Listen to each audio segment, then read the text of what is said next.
ओम शांति। आज का रात्रि क्लास है 30 जून 1968। बच्चे जानते हैं कि 63 जन्म हम रहे हैं रावण राज्य में। अभी ये हमारा अंतिम जन्म है रावण राज्य का। अभी रावण राज्य से बदली होती है राम राज्य में।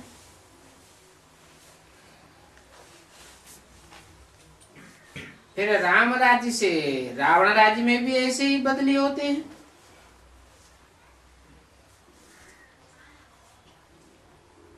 राम राज्य से रावण राज्य में बदली होती है तो वहां है गिरने की बात, और यहाँ रावण राज्य से राम राज्य में बदली होती है तो है चढ़ने की बात।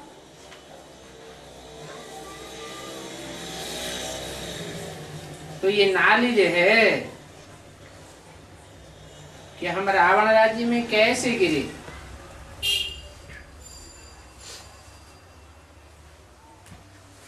अनायास ही रावण राज्य में गए और पति तो हो पड़े।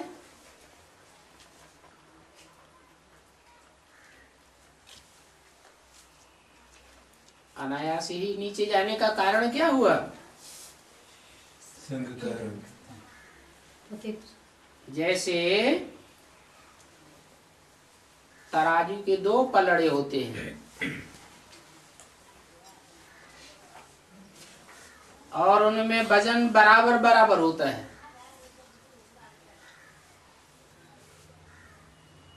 तो कोई नीचे नहीं जाता, दोनों पलड़े बैलेंस में रहते हैं। और जैसे ही एक में वजन बढ़ा तो फट से नीचे चला जाता है। ऐसे ही द्वापर के आदि में, त्रेता के अंत में, जैसे ही हमारी 16 कलाओं में से 8 कलाएं कम हो जाती हैं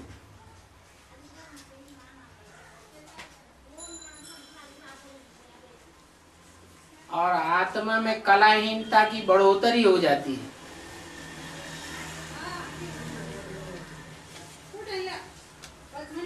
घटती कलाओं का पलड़ा ऊंचा उठ जाता है।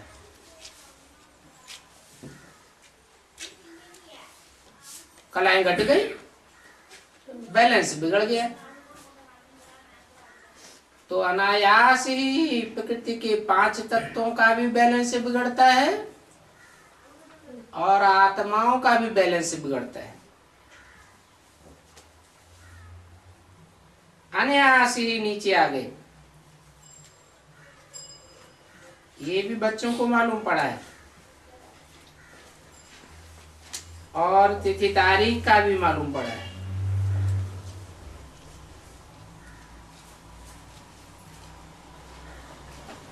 आज से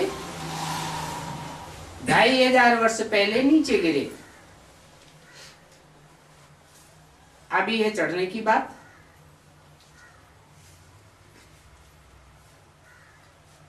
उतरते उतरते कलाहीनता आ गई। अभी एक जन्म में चढ़ना है। कलाहीन बनने में 63 जन्म लग गए।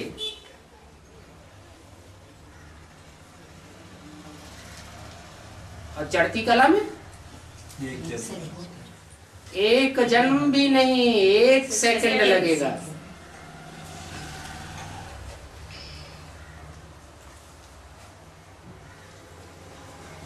और कोई तकलीफ भी नहीं है चढ़ती कला में जाने के लिए। सिर्फ एक बाप को याद करना है, जैसे यहां बैठे बैठे याद करते हो, तो बच्चों को स्वतंत्रता है, घूमते फिरते भी बाप को याद कर सकते हो। कितना भी पैदल करो, याद में कोई थकावट नहीं होगी। क्यों क्यों थकावट नहीं होगी? क्योंकि देह भान में रहते हैं तो देह को थकावट होती है।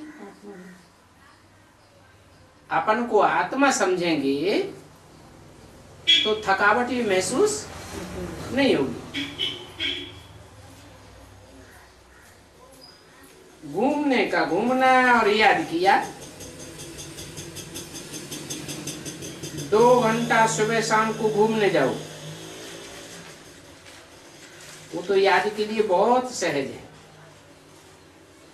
और सारा दिन ज्ञान और योग में रहो। यहाँ बच्चे आते हैं तो यहाँ तो और कोई धंधा ही नहीं है, और बाहर जाते हैं तो घर में तो इतनी फुर्सत रहती नहीं। यहाँ तो कोई फिक्रात नहीं, धंधा दौड़ी आदि की। खान पान पकाने करने का कोई भी फुरना नहीं।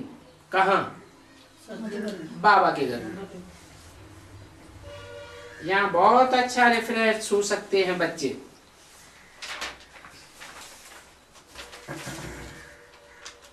बाप समझाते हैं कि यहाँ आकर के वृद्धावस्था वालों को भी कोई तकलीफ नहीं है। 30-68 की वाणी का दूसरा पेज। सिर्फ कहते हैं अपन को आत्मा समझो, मैं आत्मा हूं। जैसे वो लोग कहते हैं अल्लाह हूं अल्लाह हूं,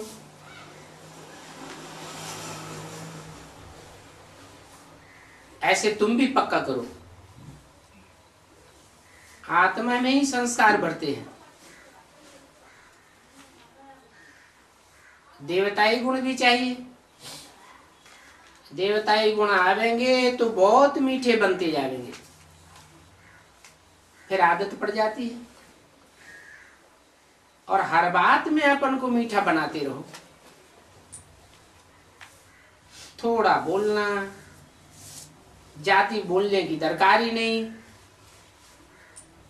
भक्ति मार्ग में तो सारा दिन ट्रां ट्रां करते रहते, कितना शोरगुल हो जाता है, गीत ही गीत गाते रहते। बाबा गीत आदि पसंद नहीं करते हैं। क्यों?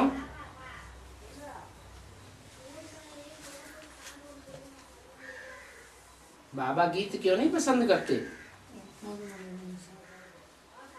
क्योंकि जितना चिल्लाएंगे उतना देवान में आते जाएंगे। और गीत तो भक्तिवान में बहुत गाए, रिजल्ट क्या हुआ? टाइम वेस्ट होता गया। तो ये गीत आदि सीखने से, गाने से अच्छा है कि याद में रहे। एक बाप की याद से विकर्म विनाश होंगे। गीत बनाने से, गीत गाने से, गीत सुनाने से कोई विकर्म विनाश थोड़े ही होते हैं। और यहाँ तो बोलने की भी दरकार नहीं है। घर में भी बात करते हो, वो भी बहुत सूक्ष्म बात करो। थोड़ी बात करने की आदत पड़ जानी चाहिए। 2 आपस में बोलते हो तो तीसरे को आवाज भी न जाए। नहीं तो क्या करते हैं, बात 2 कर रहे हैं और आवाज सड़क तक जा रही। इतनी एनर्जी वेस्ट करने की क्या दरकार है? आवाज न हो, कम बोलो, धीरे बोलो और मीठा बोलो। तुम बच्चों में वाचा की शुद्धता भी बहुत अच्छी चाहिए।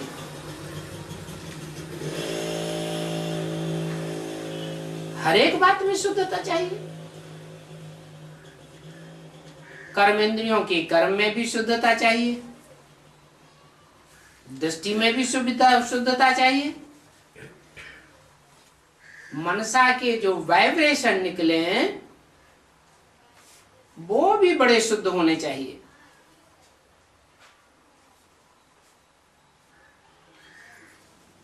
यहाँ तो बहुत अच्छे बच्चे आते रहते हैं और भांति भांति के बच्चे आते हैं। कहाँ? मधुबन में बाबा के घर में भांति भांति के बच्चे आते रहते हैं। सबकी एक जैसी अवस्था तो होती नहीं है, इसलिए अभी यहाँ शांति नहीं हो सकती। और तुम्हारे अपने अपने घर में तो 2-4 ही रहते हैं। अगर शांति होगी तो जो भी आवेंगे कहेंगे यहाँ तो बहुत शांति है। कोई भी वहां से पास करेंगे तो उनके ऊपर शांति का प्रभाव पड़ेगा। तो तुम शांति सीखते हो कि कैसे हम जास्ती से जास्ती अशरीरी होकर के बैठे, शरीर से अलग हो जावे। फिर प्रैक्टिस करते करते शरीर छोड़ करके चले जाएंगे। न शरीर में ममत्व रहेगा, न शरीर के संबंधियों से ममत्व रहेगा, न शरीर के पदार्थों से ममत्व रहेगा। बिल्कुल शरीर में ममत्व नहीं होना चाहिए। बीमारी आदि होती है, उसमें भी घबराना नहीं चाहिए। समझना चाहिए कि हमारे 63 जन्मों का हिसाब किताब चुकतू होता है। अभी हमारी आत्मा हल्की हो रही है, पाप भस्म होते हैं। ये हमारा अंतिम जन्म है। फिर जो आगे आने वाले जन्म है उनमें तो कुछ होगा ही नहीं।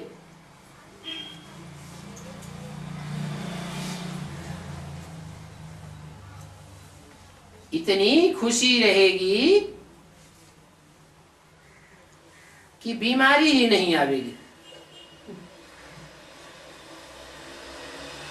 बाबा कहते भी हैं खुशी जैसी खुराक नहीं। खुशी बीमारी को हप कर लेती है। कोई कोई बीमारी भी हो और फिर मन से दुखी भी हो तो बीमारी बढ़ेगी या घटेगी? बीमारी बढ़ती जाएगी। तो कभी भी बीमारी में मुख मलिन नहीं होना चाहिए, सदैव हर्षित मुख रहें। क्यों? क्योंकि संगम युग में शूटिंग हो रही है। हर्षित पने की शूटिंग करते रहेंगे तो सुखों की शूटिंग हो रही है। दुखी रहेंगे और पुरुषार्थी जीवन में लंबे समय तक दुखी रहेंगे तो अंत मते सुगति हो जाएगी। इतना हर्षित मुख रहने की प्रैक्टिस डालनी चाहिए कि जो शरीर छोड़े तो कोई भी समझे ये तो मुस्कुराए रहा है।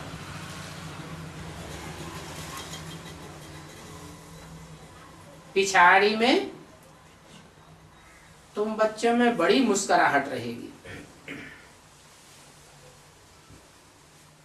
समझेंगे कि अब हम जाते हैं शांति धाम, फिर आवेंगे हम अपने सुखधाम। सदैव मुस्कुराहट रहे, गुप्त खुशी रहती है। तो हर्षित मुख होना चाहिए, जोर से हंसने की बात नहीं है, परंतु मुख मुरझाया हुआ भी न हो। क्योंकि तुम बच्चों को तो बहुत बहुत ऊंच पद मिलता है बाप से, और ये कोई नई बात नहीं है। कल्प कल्प ऐसे ऊंच पद पाते आए हो, कल्प कल्प बाप से वर्षा लेते आए हो। अभी बाकी थोड़ा समय है। बाप कहते हैं तुम 63 जन्म विकारों में गिरे हो।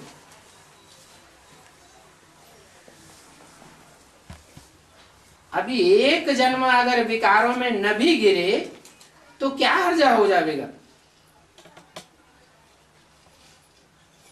देवता बनने के लिए तुम पवित्र नहीं बन सकते हो।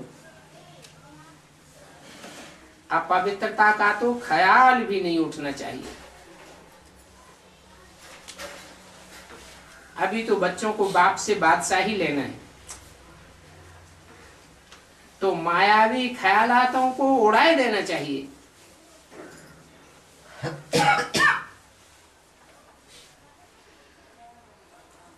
लड्डू नहीं बनना है, और घासलेट का लड्डू भी नहीं,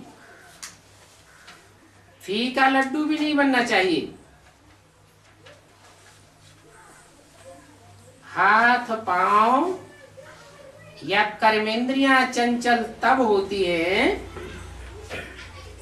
जब शरीर पर दृष्टि जाती है। ऐसा कोई भी ख्यालात ना आए, तब तुम लक्ष्मी नारायण बनेंगे। संकल्प मात्र पर भी कंट्रोल हो जावे। हम पढ़ते हैं नई दुनिया विश्व के मालिक बनने के लिए, हम प्रिंस बनेंगे। सदैव इस निश्चय में रहो। बच्चों को तो बहुत बहुत खुशी होनी चाहिए। यहाँ कुछ भी जेवर आदि भी नहीं पहनने हैं, जेवर आदि की फुरना भी न रहे। यहाँ आते हो तो भला अपने जेवर आदि घर में ही छोड़ करके आओ। यहाँ तो कोई भी फुरना नहीं रहनी चाहिए। कोई भी चीज होगी तो याद आती रहेगी। कोई के पास 4-6 जूतियां होती हैं तो जूतियों में ही बुद्धि जाती रहेगी। नहीं होगा तो याद भी नहीं पड़ेगा। फूल ही पहनते हैं, ये भी निभागों की निशानी है। फूली क्या है? ये नाक में पहनते हैं ना, फूल ही पहनते हैं, ये भी निभागों की निशानी है, न कि कोई सुहाग की निशानी है। ये पहनने से ही निभागा शुरू हो जाता है, क्योंकि समझते हैं ये पहनने से हम सुंदर दिखाई पड़ेंगे।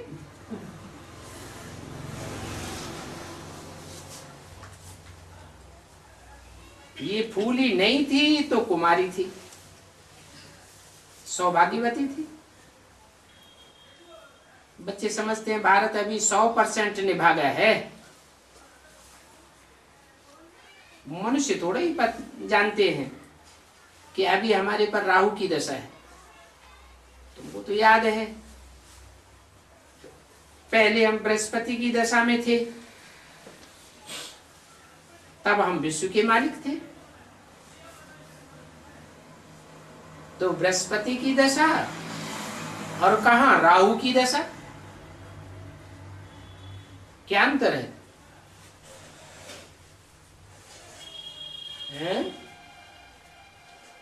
बृहस्पति कहा जाता है वृक्षपति को, और राहु का आ जाता है अहंकारी को। कहाँ हमारा निरहंकारी बाप और कहाँ अहंकारी राहु। अभी राहु की दशा में देखो कैसे कंगाल बन पड़े। अभी फिर बृहस्पति की दशा बैठती है, तो कोशिश करनी चाहिए कि हम सदैव बृहस्पति की दशा में रहें। शुभ रेस करनी चाहिए कि मैं लक्ष्मी नारायण जैसा मैं भविष्य में बनूंगा। जानते हैं जो बहुत सर्विस करते हैं वो ही माला का दाना बनते हैं। तो हम भी क्यों नहीं ईश्वरीय सेवा में लग जा रहे हैं। और माताओं को तो बहुत खड़ा होना चाहिए, अपने हमजिन्स साथियों को भी संदेश सुनाना है। सुनाते रहेंगे तो आसपास वाले भी झट भागेंगे। आओ सेकंड में कैसे विश्व की बादशाही मिलती है सो हम समझें और समझावें। सेकंड में कैसे जीवन मुक्ति मिलती है। तुम्हारे सिवाय तो दो बाप का राज कोई बता ही नहीं सकता। एक बाप हद का वर्षा देते और एक बेहद का वर्षा देते।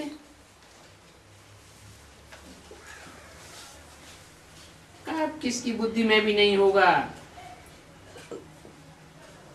ये दो बापों की बात तो बहुत बड़ी बात है।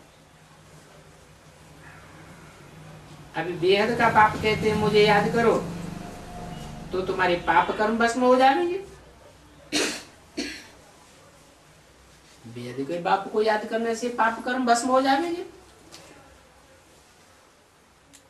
और हद के बाप को याद करने से पाप कर्म भस्म नहीं होंगे। क्या कारण? बेहद का बाप तो आत्माओं का बाप है। जो आत्माओं का बाप है वो तो जन्म मरण के चक्र में ही नहीं आता। वो तो सदा शिव है। कभी भी उस पे उसके ऊपर कोई कट चढ़ने का सवाल ही नहीं है। वो तो विश्व का मालिक बनाने वाला है। तो तुम बहुतों की सर्विस घर बैठे भी कर सकती हो। घर बैठे बैठे याद की यात्रा करा सकती हो। वो ब्राह्मण धक्के खिलाते रहते हैं, तुमको तो सभी की बुद्धि का ताला खोलने का है। तो आगे आगे चलते जाओ। तुम्हारे लिए तो बहुत अच्छा है कि तुम कुछ भी पढ़ी लिखी नहीं हो। बाप बताते हैं ये शास्त्र आदि तो कुछ भी काम नहीं आवेंगे, और न ये नावेल्स काम में आवेंगे।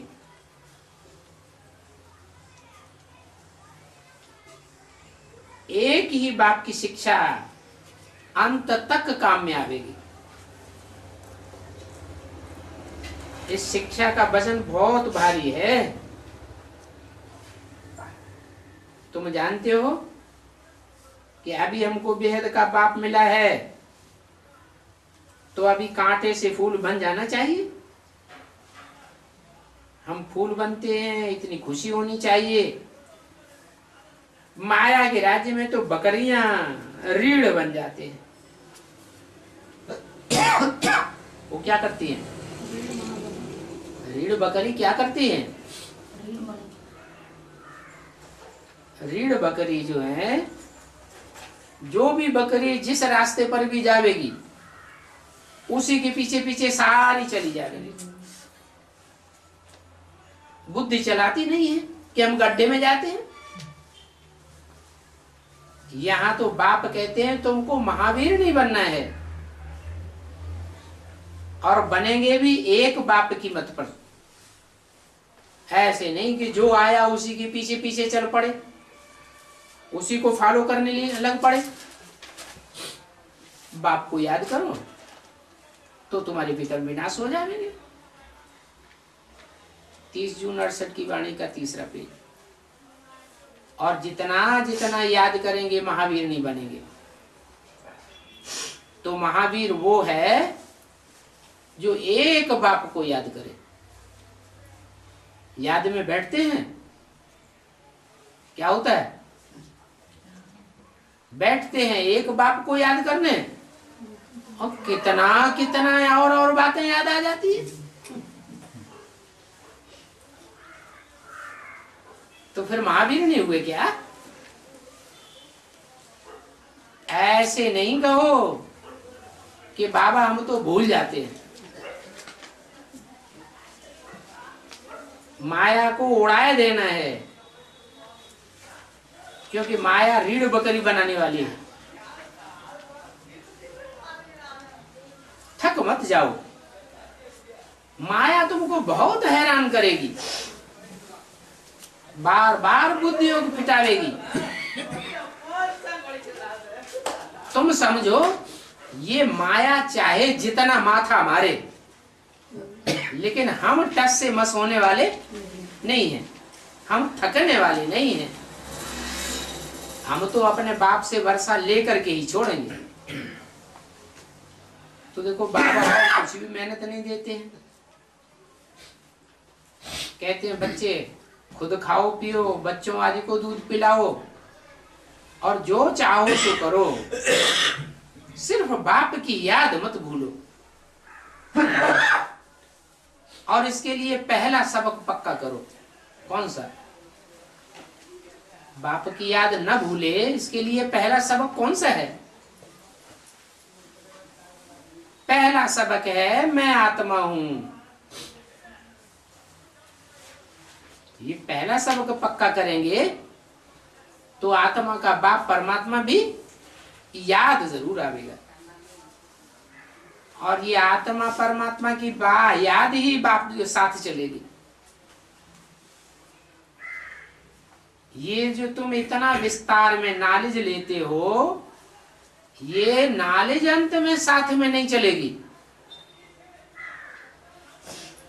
क्योंकि तुम्हें नॉलेज रहेगी नहीं रहेगी। देवताएं तो बुद्धू होते हैं, ना आगे का जानते ना पीछे का जानते।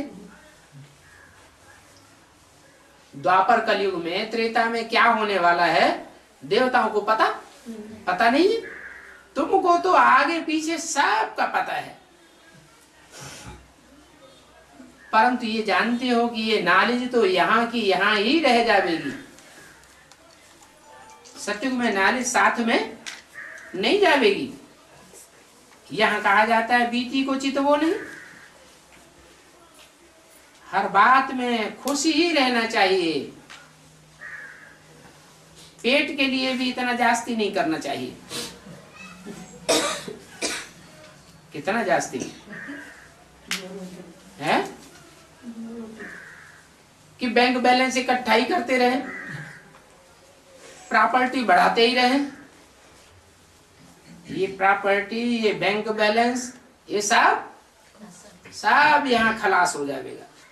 पेट को क्या चाहिए? 2 रोटी। 2 रोटी सुखाला मिलता रहे तो पुरुषार्थ चलता रहेगा। पुरुषार्थ के लिए क्या चाहिए? तो 2 रोटी मिलती रहे, पुरुषार्थ चालू रहेगा। तो क्यों नहीं इस धंधे धोरी में माथा मारने से हम अपने बाप को याद करें? वो अच्छा है। हमें जास्ती पैसे की दरकार ही नहीं। तो माताओं को तो पैसा चाहिए भी नहीं, और माताओं के पास पैसा होता भी नहीं। पैसा भाई लोग कमाते हैं, वो ही ज्यादातर अपने पास रखते हैं, वो ही संभालते हैं। तो तुम फ्री होकर के रहो। ये बैज तुम्हारी निशानी है। इस बैज को पहनने में लज्जा नहीं करनी चाहिए। क्यों? लज्जे की क्या बात?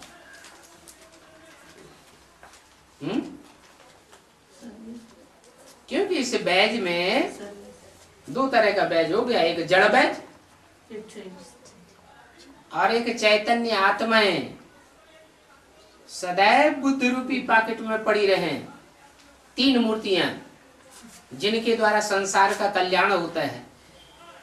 जो शिव की तीन मूर्तियां हैं जिनके कारण शिव को त्रिमूर्ति शिव कहा जाता है, वो कैसे नई दुनिया की स्थापना, पुरानी दुनिया का विनाश और नई दुनिया की पालना का कार्य इस संसार में करती हैं, संगम युग में प्रत्यक्ष होती हैं, ये तुम्हारी बुद्धि में सदैव नॉलेज पड़ी रहे। लज्जा इसलिए नहीं होनी चाहिए कि देखो इनकी मां का पार्ट कैसा है, हैं? एक तरफ कहते हैं जगदम्बा, दूसरी तरफ कहते हैं ये तो महाकाली का पार्ट बजाती है। कितना भयंकर रूप हो जाता है। अब तुम्हारी बुद्धि में तो बैठा हुआ है। फिर शंकर, शंकर क्या है? शंकर के पास तो कुछ है ही नहीं। जो भक्ति मार्ग में भी मानते हैं कि जो शंकर की उपासना करते हैं वो भी लंगोटिया बन जाते हैं। शंकर के पास भी कुछ भी नहीं और शंकर के भक्तों के पास भी कुछ नहीं रहता है स्थूल में। तो देखो तुम्हारे पास कुछ भी नहीं होगा, सब ईश्वरीय सेवा में लगाए देंगे तो तुमको बहुत कुछ मिल जाएगा। इन मूर्तियों के कृत्य को समझाने में लज्जा नहीं करनी चाहिए। तुम्हारा बुद्धि रूपी घड़ा भरा हुआ होगा तो तुम किसको भी झट इसका राज समझा सकेंगे। ये बेहद का बाप है,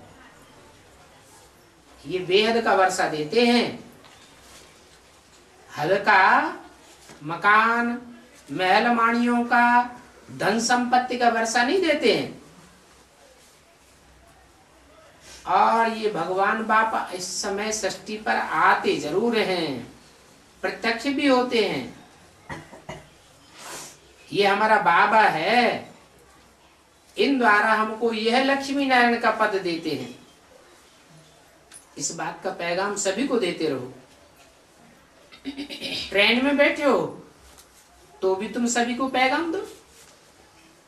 ऐसे ऐसे सर्विस करो तब तुमको बहुत खुशी होगी। सबसे जास्ती सहज तो कुमारियों के लिए है। क्यों? कुमारों के लिए इतना सहज नहीं है, अदर कुमारियों के लिए भी इतना सहज नहीं है। कुमारों के लिए, कुमारियों के लिए बहुत सहज है। क्यों सहज है? क्योंकि उल्टी सीढ़ी चढ़ी नहीं है, इसलिए इनके लिए बहुत सहज है।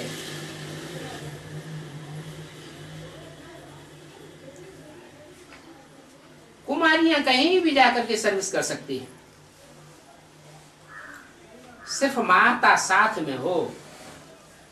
कुमारी है तलवार ज्ञान की और माता है ढाल। तलवार निहत्थी होगी, ढाल नहीं होगी तो वार हो जाएगा। तो ढाल और तलवार सदैव साथ साथ रहे, ऐसे सर्विस करो तो तुमको बहुत खुशी होगी। ट्रेन में भी चढ़े हो तो एक डब्बे में सर्विस करो, फिर उतरो, फिर दूसरे डब्बे में चढ़ो। बताते रहो हमारा भारत कितना साहूकार था, हम क्या थे। अभी समझते हो, जब हमको बाप मिला है तब हमें समझ मिली है कि हम क्या थे। माया ने हमको कितना नीचे गिराया। ये माया रूपी रावण है ना, बहुत धोखेबाज है। कब से आया? द्वैतवादी युग जब द्वापर आया तब से ये रावण आया। इन बातों को सुनाने वाली भी आत्मा है, सुनने वाली भी आत्मा है। ये बात भी पक्का ध्यान में रखो। अच्छा, बच्चों को गुड नाइट और नमस्ते।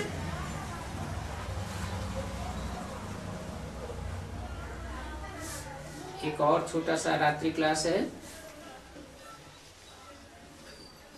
प्रथम जुलाई 1968। बच्चे समझते हैं हमारे सभी दुख दूर होने वाले हैं, क्योंकि अभी हमको बेहद का पाप मिला है। तो सभी मनुष्यों के दुख दूर हो जाते हैं।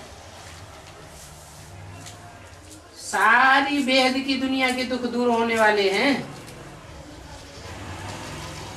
देवताएं तो होते ही हैं सुख धाम की मालिक।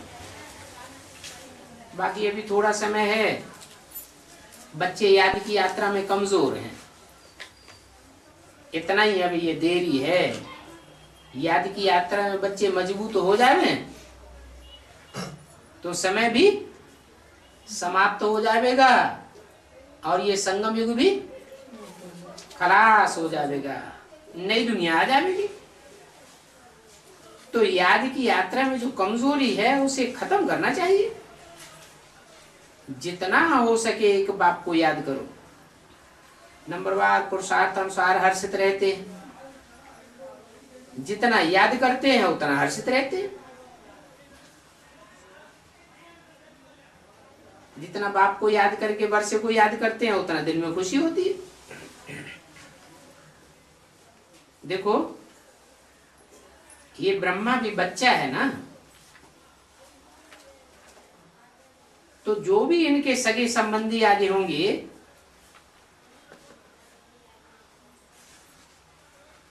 वह कोई भी जन्मों में इनकी प्रजा होगी तो जरूर सब खुशी रहेंगे।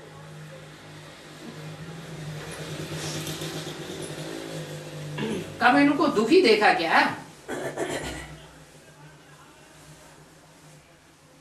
लक्ष्मी नारायण को कब दुखी देखा? इनका चित्र का एक ऐसा दिखाया जाता है, सदैव हर्षित मुख। तो यथा राजा रानी तथा प्रजा एवर हैप्पी बन जाते हैं ना। और माताएं तो और ही खुश होती हैं। भक्ति मार्ग में भी माताओं को पहले और पुरुषों को पीछे याद करते हैं। लक्ष्मी नारायण, सीता राम, राधा कृष्ण। ऐसे क्यों करते हैं?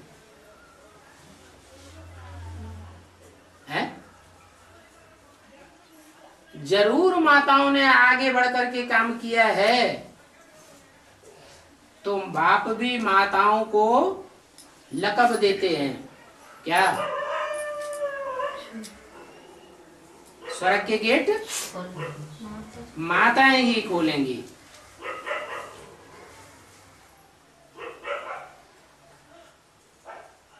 बल वो नारायण बनते हैं तो भी माताओं को जास्ती मान है। तुम तो पुराने आशिक हो, मुझ मासूक के याद करती हो वर्षा पाने के लिए। जानते हो 5000 वर्ष के बाद बाबा आते हैं विश्व का मालिक बनाने, तब ये नॉलेज मिलती है। फिर सतयुग में ये नॉलेज मर्ज हो जाती है, तो ये चक्र फिरता रहेगा। जो होता है सो रोल होता जाता है। ये सभी समझने की बात है। और ये कितना बड़ा बेहद का रोल है, इसको कुदरत ही कहेंगे। ये कुदरत की बातें किसी की बुद्धि में बैठती नहीं।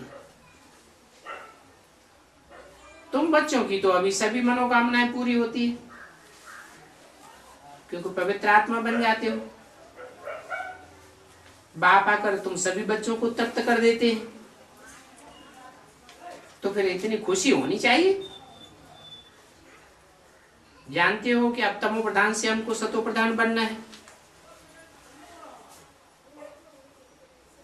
अभी 2500 वर्ष में हम तमो प्रधान बने, अभी सतो प्रधान में आना है। तमो प्रधान खत्म हो गया तो सतो प्रधान आ जाता है। जब से ब्राह्मण बने हो तो सतो प्रधानता आनी चाहिए।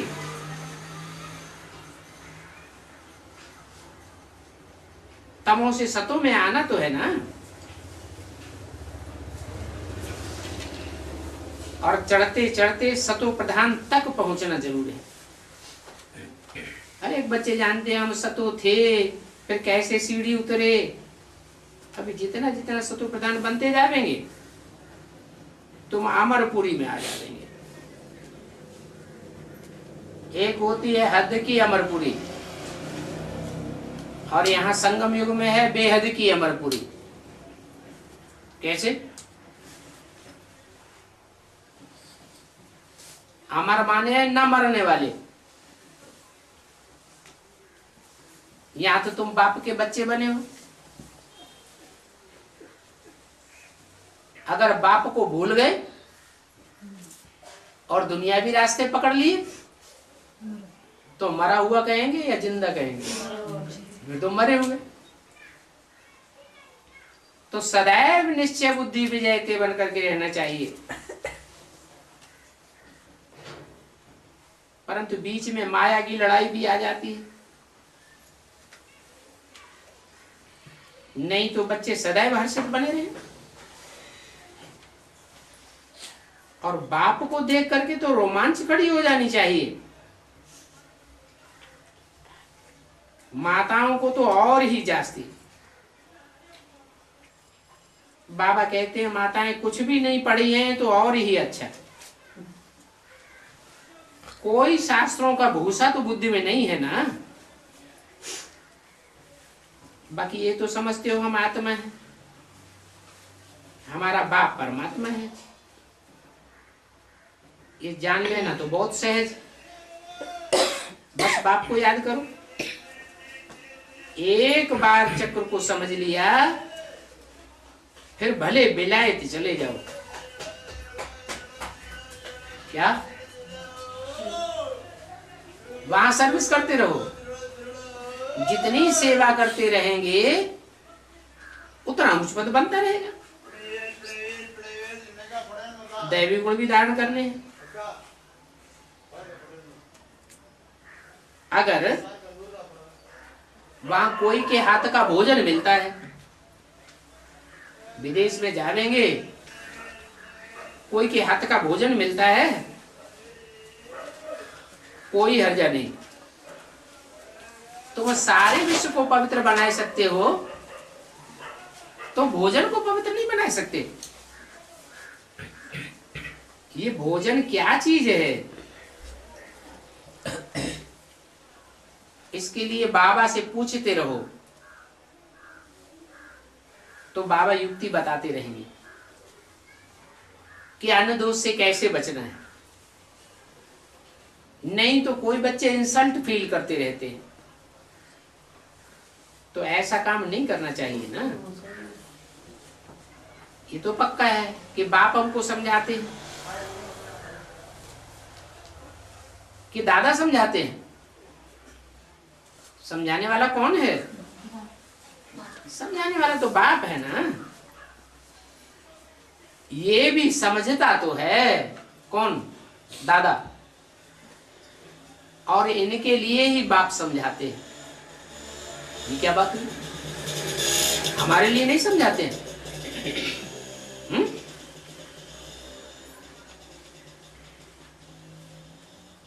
बाप दादा के लिए ही समझाते हैं, हम बच्चों के लिए नहीं समझाते। ऐसा क्यों? क्योंकि ये दादा है सबसे जास्ती बच्चा बुद्धि। एकदम कोरा कागज है। हालांकि ये समझता भी है, जानता है कि मेरे लिए ही बाप समझाते हैं। इनके बहुत जन्मों के अंत में मैं प्रवेश करता हूं। रथ तो चाहिए ना।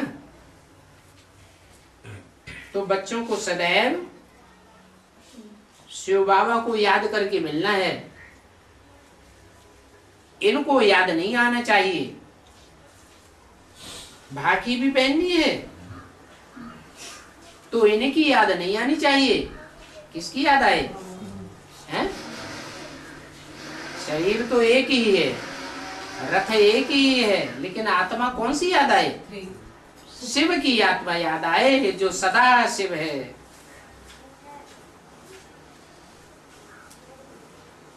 ये भी रिवाज निकल जाएगा। कौन सा? बाकी आदि पहनने का रिवाज भी आगे चल करके ब्राह्मणों की दुनिया में खलास हो जाएगा। क्यों? ऐसा क्यों होगा? हाँ? क्योंकि आगे चल करके ढेर के ढेर बच्चे हो जाएंगे,